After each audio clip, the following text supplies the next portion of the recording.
Denise is a pretty powerful fellow, and he's coming off there in the blue Motorola colours. And I think it's Denise is just going to ease himself forward. Den Bakker is on his wheel, and still then, because on a string like this, you can find yourself in the wrong place at the wrong time. He's looking through. Den Bakker's still on there, so I think they're going to let this one just roll through rather than destroy the rhythm, or are they? Vanzella, then de Klerk, then Kruijger. De Klerk is easing himself forward, and Kruijger's on his wheel, so de Klerk probably, I'm sure, he's got to be the best sprinter of this little lot, yes. So we might see a replica of that one. And is Kruijger going to launch a little attack? Nope, they decided. I think somehow, though, we're going to see an attack now going on as they try and split this field up. I don't think all of them are going to be quite happy to wander in towards the finish, and we might find them jumping around just a bit yet, so keep your eye on this one, because Peter de Klerk is quite a fast operator. So there, that's confirmation of the first sprint we had that I told you about, Fidanza, Aldonado and Jalabert. Jalabert getting 2 extra points in preserving the green jersey. Well, this rate of knots with all these riders finishing here, then I think it's very difficult for the green jersey to change shoulders, because Museo is not in contention now, but by being not with this group at the front. So Museo has certainly missed out, another chance of taking some points.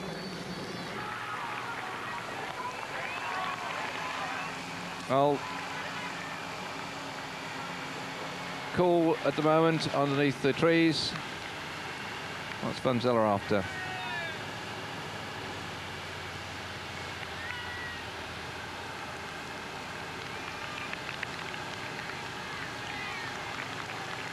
Yep, Denise on the front. I got a suspicion something's going to start jumping around shortly. Although it's very flat like this, it's much more difficult for it to happen. But Thierry Laurent still on the front, going off. Then comes Denise. Well, he's won the Grand Prix of Frankfurt in his time, Denise. I mean, that's quite a cracking event to win, having also won the Kellogg's Tour of Britain in 1990. De Klerk probably the slightly sharper sprinter of this little lot too as well.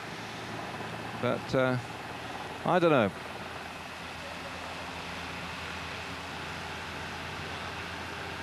So right, mixed bag of nationalities we've got here then, because we've got a couple of Belgians in de Klerk and Denise. We've got one Italian with Alberto Elli. We've got Kruijger, who is a German rider. We've got the Frenchman Laurent in there, one from Italy, Vanzella, and the Dutchman Den Bakker. Little gaps opening up. Well, anxious moment for people like Dominic Kruijger from the Helvetia team, because he only turned pro in 1990, and so this is only going to be his sort of second full year as a professional. Well, sorry, third full year as a professional, but no great success. But he did in the Tour de France last year get the jersey, or the position of third in the young jersey competition. So having got a third place in that one, here we are, 20 kilometres to go. Right, well, now then, the riders know where they are, and we know where they are, and they're heading in towards Paris at the moment. The main field now realise that that's no chance for them to catch up, but going through this little sprint here, Brian Holm with Van Sleck, there they go. And that seems to me as if the gap is coming down a little bit. It's a 3.5 last we heard, 4.55. It's probably a little bit less, but I'm not sure that these two riders can get across and join up with that leading group. They're riding very well, but there are only 2 of them compared to our breakaway group.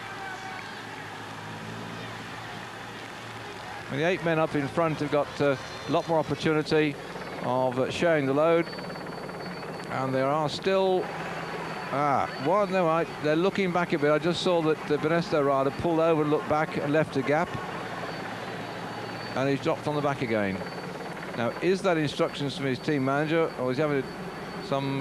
he's last but 1 at the moment. Let's see if he does it again.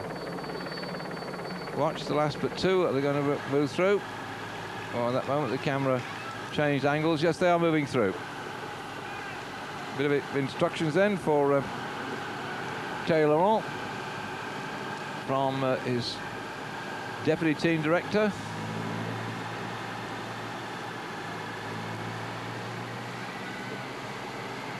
Well, we're wrong to say that Arnamo haven't missed the presence of Charlie Motte, because undoubtedly Charlie was always been a very competitive man in the Tour de France, but the way the younger riders have shouldered responsibility this year is going to be very pleasing, I think, for French cycling. They've got these young characters coming through who are prepared to have a go, and there we are, all the 3:33, and that is Thierry Laurent, Van den Bakker here. Well, they're all still contributing.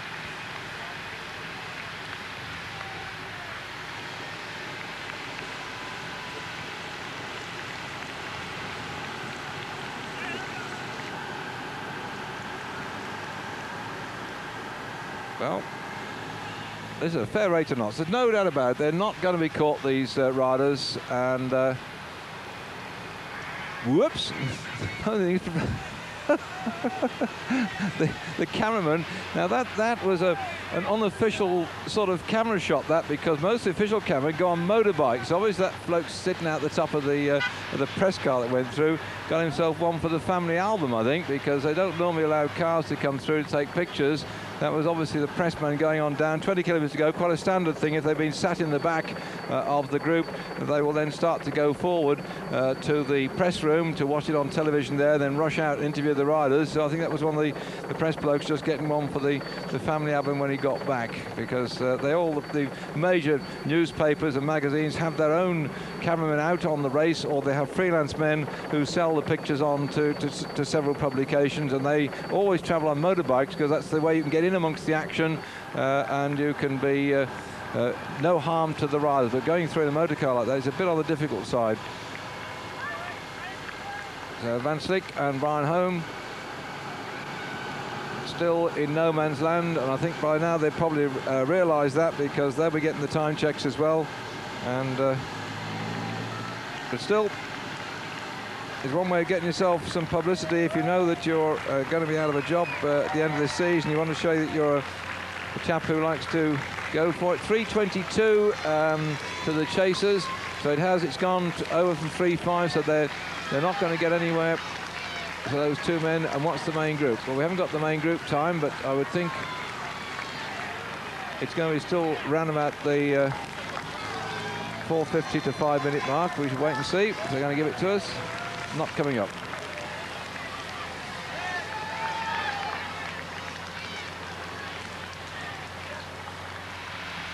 Well, there's the information for the riders on the blackboard. And if they show it to us, we'll be able to pick up what it was back at the main field. But there's no doubt about it now that the winner will come from this little group of riders.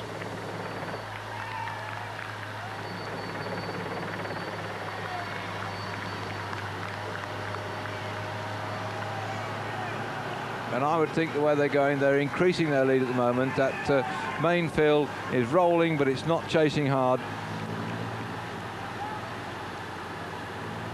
There's a little rise, then back up, moving through the front, putting some pressure on. Denise decides to drop over a bit.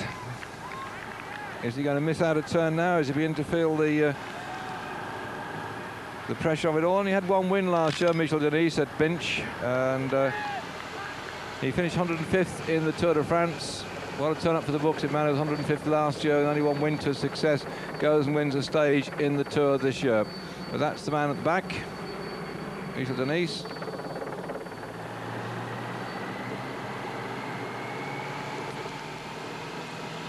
Lotto and Tulip in full flight.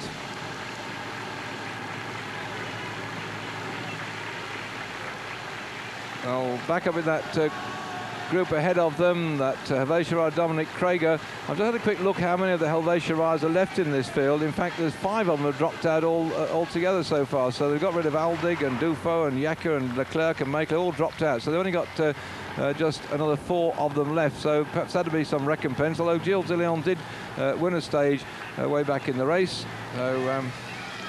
So 6:40 is the gap now back to the main field. 6 minutes and 40 seconds is that gap, as the riders now There's little slight rise, and then they'll be dropping down through Mali shortly, and out the other side and into the flatter part into Nanterre. It's just a little bit of a climb here, and then once they get over the top of this one at Bailey, which is 15, through Bailey at 15 kilometres to go, they get over the top of this one and they start the descent down, and looks like Kreuker is just beginning to struggle a little bit,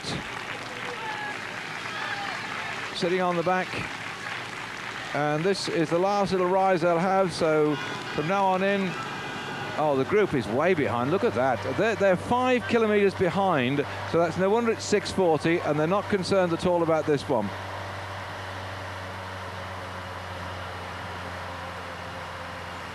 Well, that's bye-bye time for this little lot. Hello, Robert. Oh, yes, jump, jump, jump. Thought they'd start going, and the action is happening at the front, and Kreuger spotted it, went across there. Very difficult through there, by the way, because the woods make it difficult for us to pick up the action. I think it's Denise that slipped off the front there. Well, not far down the road from here, by the way. It takes a sharp right-hand turn, and they're restricted to 60 kilometres an hour, it says there. Well, the way they're going, these lads, I think they'll be close to that one. They're jumping around all over the place.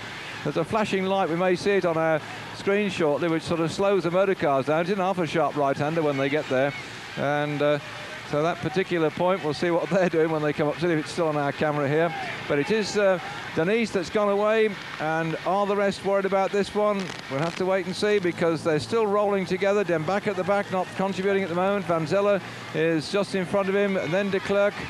And still Denise, who threw down the gauntlet on that little rise up there. I'm pretty certain that he's hoping somebody would come with him, but it's Tellion that's done a lot of the work on the front. Kreuger taking over now, and I think Denise is just beginning to struggle.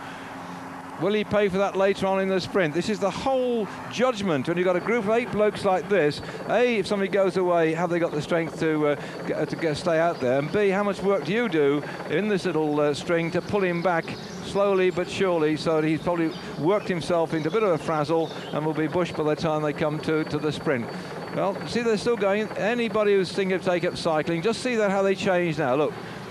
1, 2, 3, 4, 5, 6, 7, 8, 9, 10, about 20 turns of the pedals. Next man takes over, then the next man, and he's now on the other side of the road. They're staying exactly where they are, and we're down in the woods again.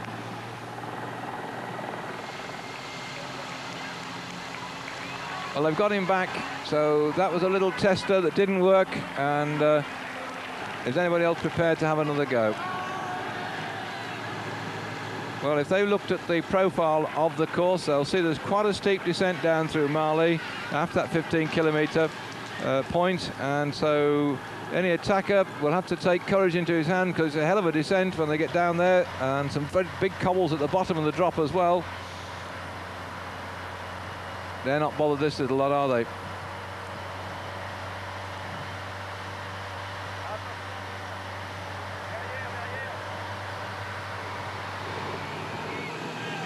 And here we are. Let's see if they're all together again. No information about them breaking up. They're still going on, heading towards Nanterre. Well, I understand there's going to be a great big party tonight. Very often at the end of the Tour de France stage, they have bands playing and dancing and goodness knows what. And well, evidently the local radio has been banging out all information to people to go to Nanterre tonight. There's going to be a hell of a gathering of the clans out there. A lot of fun. These riders, of course, will want to get to bed and get ready for tomorrow's stage, but we've still got some way to go to finish this stage. We're going to take a short break, come back to us in a moment to see who wins this one. Then 7 minutes and 1 second up on the main group are now down through Mali. The two you're watching now, Brian Home, together with Rick Van Slick, are in no man's land, about 3 minutes adrift of the pack of 8 at the front, who are now on their way in towards the finish at Nanterre. After this stage gets there, it'll cover 222 kilometres a day on this, the 20th stage of the Tour de France. And there they are, all 8 still together. A lot of action as they drop down through Mali, past past the famous Marley horses. In fact, there are no less than 3 sets of the famous Marley horses. The other set the original set is in the Louvre. They were some very, very nice set of rampant horses. When they put these marble horses into the Louvre, they copied them and put them back in Marley, and also they've got another set in the Champs-Elysees. So we've got 3 sets of Marley horses, and these lads just galloped past there. Louvio it was that tried to get away as they came down, and this group of riders now who've been away since about the 50-kilometre point are on the way in towards a victory. They've edged their way further and further from their main group, who've not really been interested because none of the main contenders for the crown are in this group. They're all lower place riders, and as there are in 8 men here, 8 men from 8 different teams, the other teams have had no real interest at all. They've just sat in there, and there's been a few bit of chasing. The Panasonics had a go to try and get them back. Butler are driving on the front at the moment, with Indurain keeping out of harm's way, but with Moseo hoping to get a stage victory today for Lotto and for his chance to get the green jersey on his shoulders tomorrow. As that chance went away, as this group went further and further away, Lotto haven't chased it down either. They've got 1 man in this group who didn't work to begin with but is working now. They had 1 man in the middle group who didn't work to begin with but is working now. So I think Lotto probably said that's it, bye-bye to the green jersey. So all due success to Jalabert, who looks like he's going to have it tomorrow when the stage finishes in the Champs-Elysees. So there are 213 kilometres covered of 222 kilometres, and that's the hill they've come down in the background. They're heading in towards Paris now, just about in the distance. Before long they'll be able to see the Eiffel Tower. It's visible from a long, long way from this part of the world, and this group of riders here still together. Nobody, I think, at the moment trying to bounce around and jump across and split this one, following an attempt by Denise to open up a short gap as we climbed up into Marley before we hit the descent down through the delightful little village on the southeastern side of Paris. I think it's what you might call a stockbroker belt. Unfortunately, we're off air. You didn't see the lovely shots of the village and the chateau. And a sign put out especially for the helicopter man who's been bringing the pictures to all your good people at home for the last 3 weeks. Tremendous amount of organisation has to go into this tour, as you might imagine, not only in terms of what the riders want, but what the media need, because there are hundreds of journalists travelling with the race. There are absolutely thousands of people on the race. The accommodation has to be sorted out. They have to be able to, the journalists get their stories faxed back or telephone back to their people back wherever it's going to all over the world. The television pictures have to go out by satellite as well. The organisation is absolutely phenomenal. These bike riders here are the showpiece of the Tour de France, and the pictures are going out everywhere, showing people what great bike riders they are, having survived now nearly 4,000 kilometres in 3 weeks. And still, that glory is there, the stake of being a winner of a stage in the Tour de France. And the gap, let's look at this one, 3:32. So the 2 riders, Brian Holm and Rick van Slyke, are maintaining about the same, but the 7:17 just being, and what's up here with Denise, he's already had 1 little go to try and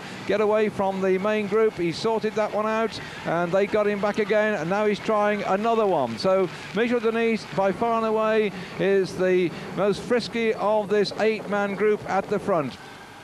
And the rest now are beginning to, I think, chase after him rather than last time he went away. They worked systematically, 1 rider at a time, but I have a suspicion right now that the 1 or 2 are going to start jumping across. Yes, look, he's breaking up. The rhythm isn't there like they had before. 1 changes, 1 goes through, and I think they're a bit scared that this pressure will cause that string to break up, but they've just got him back again. But what damage is that doing to Denise's legs? He's determined to try and get away from this little group. They've got him back again. Well, unless a couple of riders are going to sink their national differences or their team differences and try and work together and chop on both sides, and I think we're probably well set to this, because they're pretty well all much of a muchness with their performances.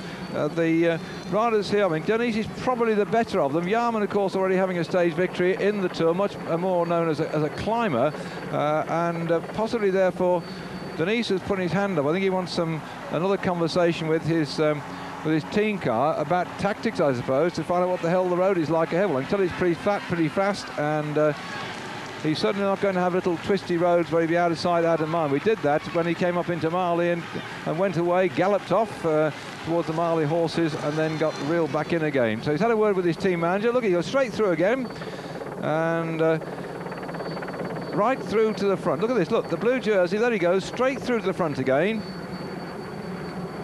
And there he is. Well, this is either going to be psychologically that Derniz is trying to stamp his authority upon this one.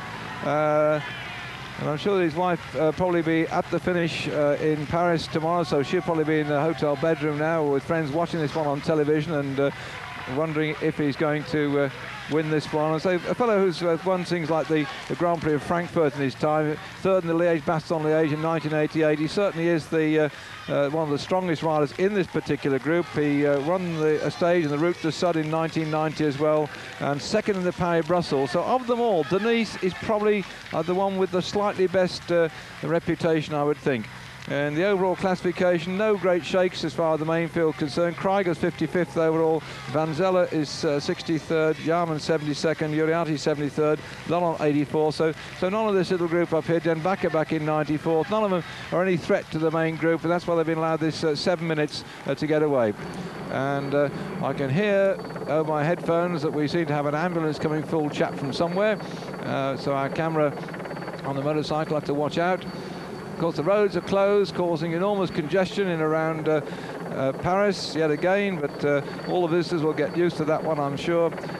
It's been happening so many times now. We've had this finish in Paris that the populace know all about it. Of course, it's holiday time anyway in France, and a lot of the people who work in Paris have gone down to the coast, so the traffic problems aren't as great as they normally are. Any of you try to find your way around the Périphérique or drive up and down the Champs-Élysées know it can be pretty hairy in Paris, particularly in the wet in the middle of winter. Well, right now, the summer's out, the sun is shining, and the traffic is not that bad, although it will be somewhat disrupted by the arrival of the Tour de France. The barriers will be out ready for tomorrow to make sure that on that 10-lap course, the Champs-Élysées, that they have a completely open road, all these riders, and a mass of people who are just rubbernecking in Paris will find themselves the bike race on their shoulders.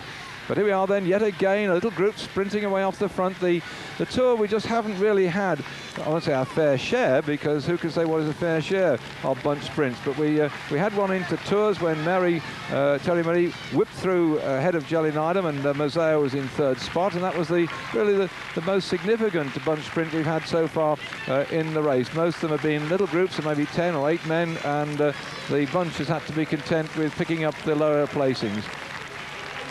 7:20, well, bye-bye then to the main group, who are now descending down through Mali, where, by the way, the local road people have finally got the road repaired. The residents of Mali have been complaining for months and months and months about the state of the road. There are potholes in it, particularly one at the bottom where you could have hit a bus.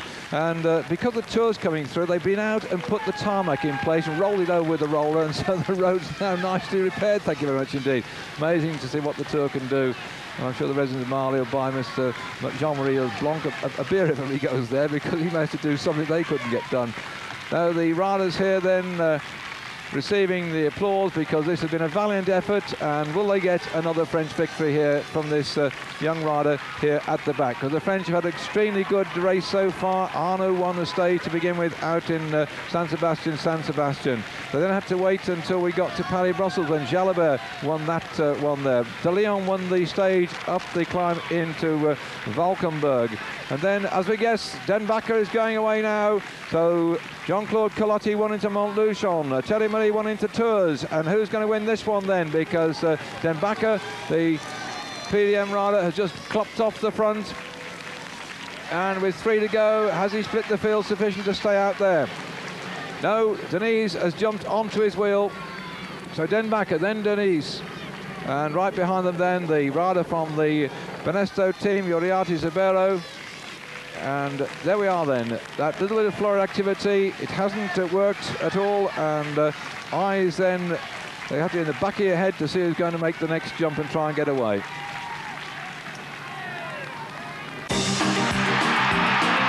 An amateur before that, he also won a stage in the circuit of the South, but mainly had seconds and thirds, has young Taylor on, and he's back at the back of this little lot, so he might have missed out, because still ever present there we can see the blue jersey of Derniz, 1, 2, 3, 4 from the front, and he's allowing the rest to jump all over the place. Okay lads, that's it, on with the brakes now, breathe in. That one didn't work either.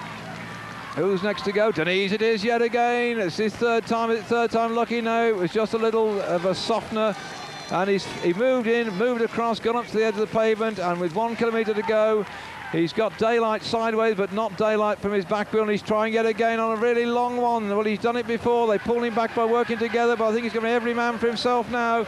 About a minute's racing ahead of these riders, and they're easing back again. And Den Bakker, I think it is, that's gone now for that one. Denise is going to get himself shoved up against the curb at the moment.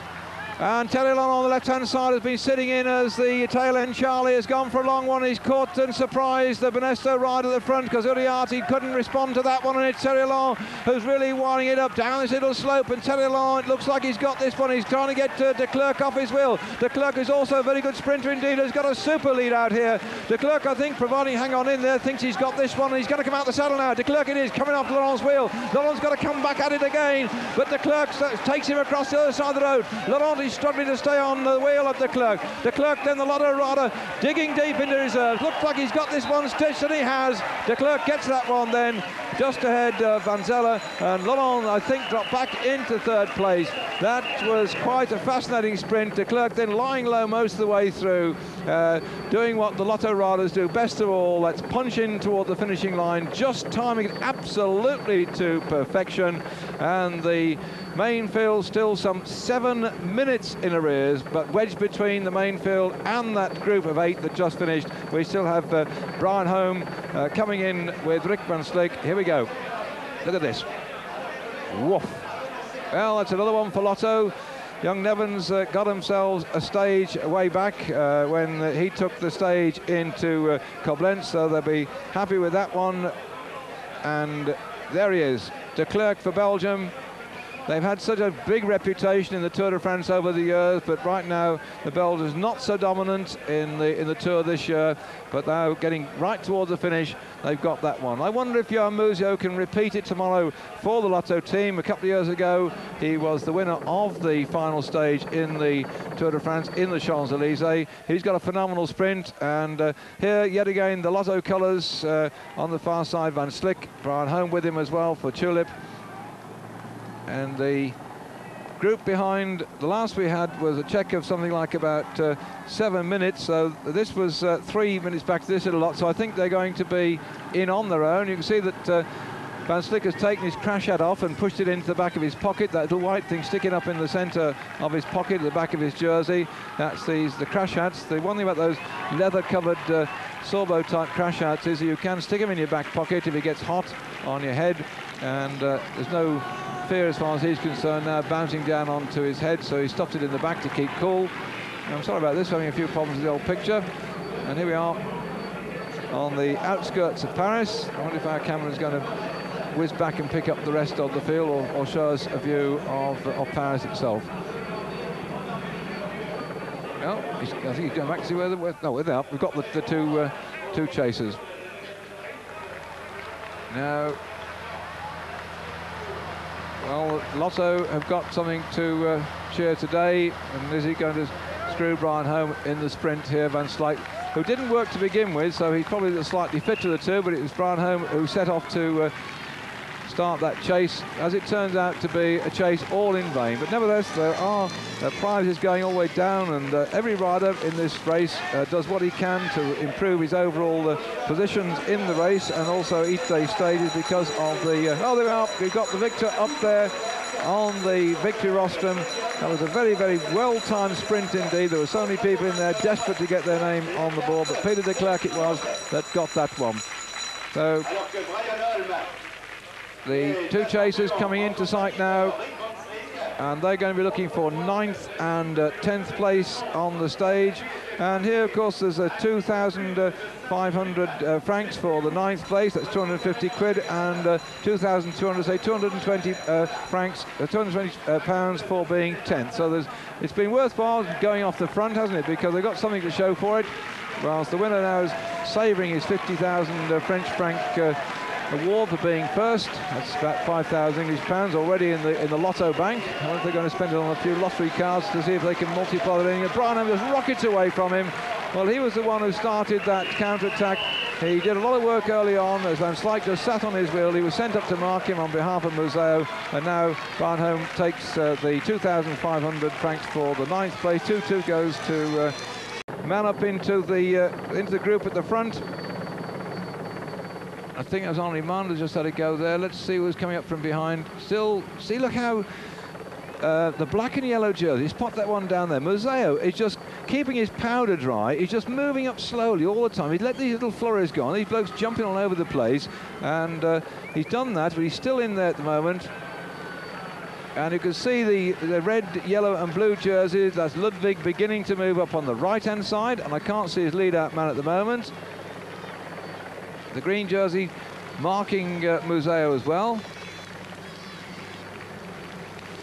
Well, so as far as Jalabert is concerned, this is going to be right up his street with all these points disappearing, and the green jersey securely locked onto the back wheel of Museo at the moment. And yet again, it's going to be RMO trying this one. Well, they've got the attempt to get the victory, which failed before. Can they get the sprint from the bunch? I wouldn't have thought so at the moment, because that lot's going to come up very quickly indeed. And yes, they're doing just that. Still, Thierry Marie is in, what, 3rd spot back from the front of that little group.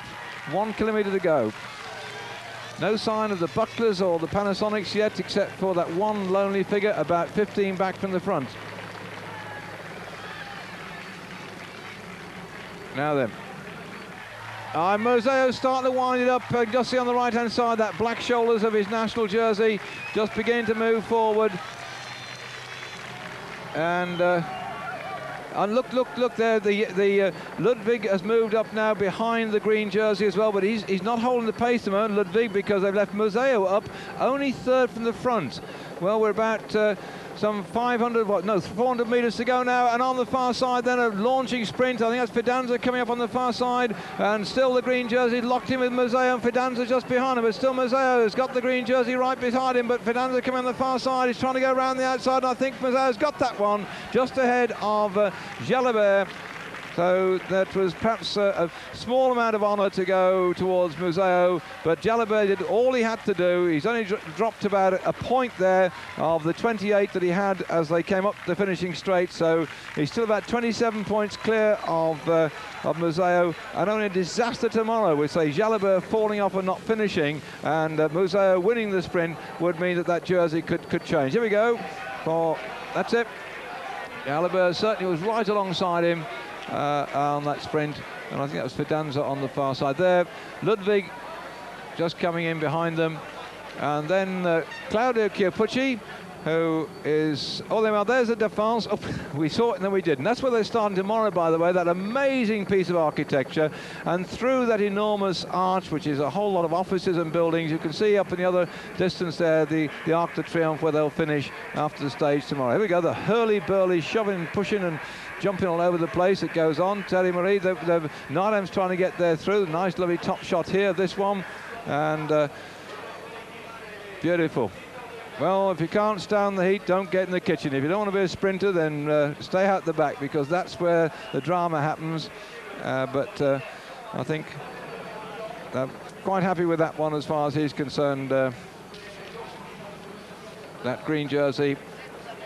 All those points at stake still tomorrow, and but I think the team, the ONCE team, and not only that, probably for the honour of France, I suggest that one or two of the French riders will also keep an eye on Jalabert, who had to flick a bit then, didn't he, because Museo was moving across the line slightly. There we are, the old Arc de Triomphe in the background. That's a Bois de Boulogne you can see just in front to all that nice green parkland. As Peter de Klerk following in the wheel marks of so many top Belgian sprinters over the years, and we've seen a number of them who've been absolutely dynamite. I remember myself, the great Freddie Martins winning so many stages in the Tour de France, it was just almost impossible to keep up with him. There we are then, Van Zeller, it was in 2nd spot from Laurent, and that little group of 8 men who entertained us in the last hour and a half after the race had been rather quiet in the early part, just showing that there was still an opportunity for the lesser lights to show. And just look at that, isn't that magnificent? You know, just think of the building style that's here. In fact, they've had some trouble, by the way, because those flat areas are having difficulty with the tour vehicles going there tomorrow, because they felt they weren't strong enough to carry lorries and things like that. They were built not for lorries, but for people as such in that development. And so Jalabert in the green jersey, And what a tactical race he's ridden, because he has been able to climb the mountains and stay there when it mattered most and keep his points coming in, not relying totally on flat sprinting. It's been very, very sensitive riding by him. He's had to try hard in the mountains, and he's seen off people like Abdul Japarov, who's not going to finish the Tour this year. Ludwig isn't a threat to him at all. Museo, who struggled in the mountains, well, he saw him off likewise. So the big sprinters have not had it all their own way this year. The Tour's been a great talking point how different it has been, but as with all these tours, each one of them turns out to be different from the one before. That's what makes the Tour de France so different, so interesting, and why since 1903 it really has captured the hearts and imaginations not only of France but across the world too. And here in the centre of Paris tomorrow, the 1992 Tour de France will finish. They're starting here tomorrow. We're going to be covering the last 40 minutes or so of the Tour de France in the midst of all our Olympic coverage. So myself, David Duffield, and the Eurosport Tour de France crew, hope you've enjoyed this last but one stage of the Tour de France. Do join us tomorrow to see who wins in the Champs-Élysées, but in yellow, Indurain is absolutely unbeatable.